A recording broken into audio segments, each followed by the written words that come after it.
What's up guys, welcome back to my channel. So for today's video, I'm gonna be showing you how I turned this basic men's Amazon sweatshirt into this tie-dye beautifulness. Tie-dye is the new thing going on right now, especially with this quarantine. What else can you do? Go ahead and show you guys what tie-dye method I used. I'm just rocking the natural frizzy hair, don't care.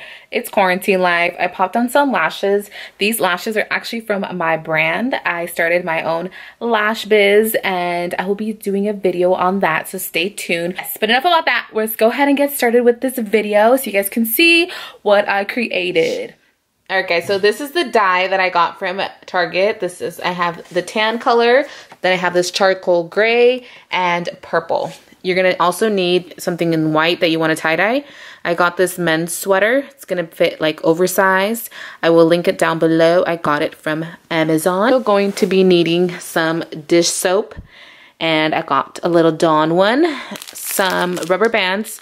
This is gonna help with, I wanna do an ombre set, so this is gonna help create that. And a plastic bag to place your garment after you have tie-dyed it. A pitcher of hot water. Set up kind of like a little station to do this. I just put a plastic trash bag. Since I'm doing multiple colors, you're gonna want some squeeze bottles. You can use like hair dye bottles. So you wanna lay out your garment that you're going to tie-dye.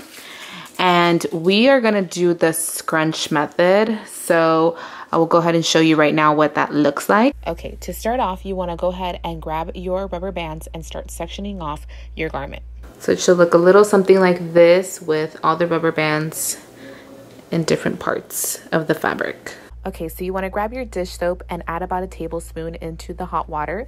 Then you wanna add your dye into the mix and mix it all around, and grab a paper towel or a towel that you could use to test out the color shade. Place it inside of your squeeze bottle and you're gonna start to dye your garment. Make sure you flip your garment over so that you can saturate the back of it as well.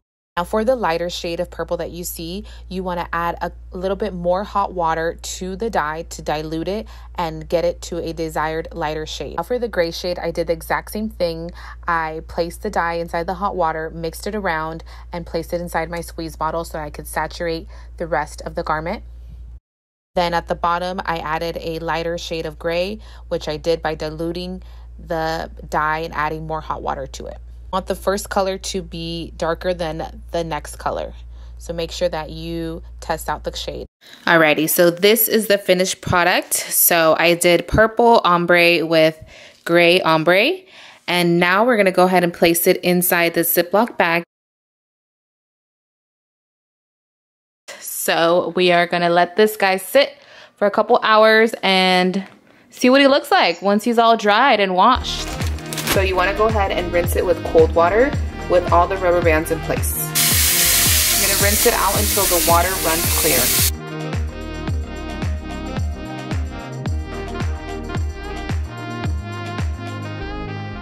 I want to add a couple drops of laundry detergent. Take off the rubber bands.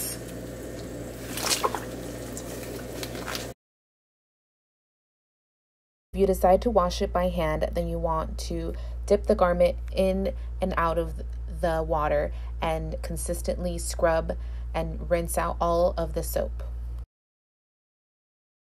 Once your garment is fully washed, you can place it in the dryer or hang dry it. This is the finished look. I love how distressed it looks. I love the ombre pattern, and it just was such a fun thing to do, especially during this quarantine. And I just love how expensive it looks and just something that you created, so you can use any colors that you like and make your own little creation. I hope you have a beautiful and blessed day, and like me and my girl say, bye.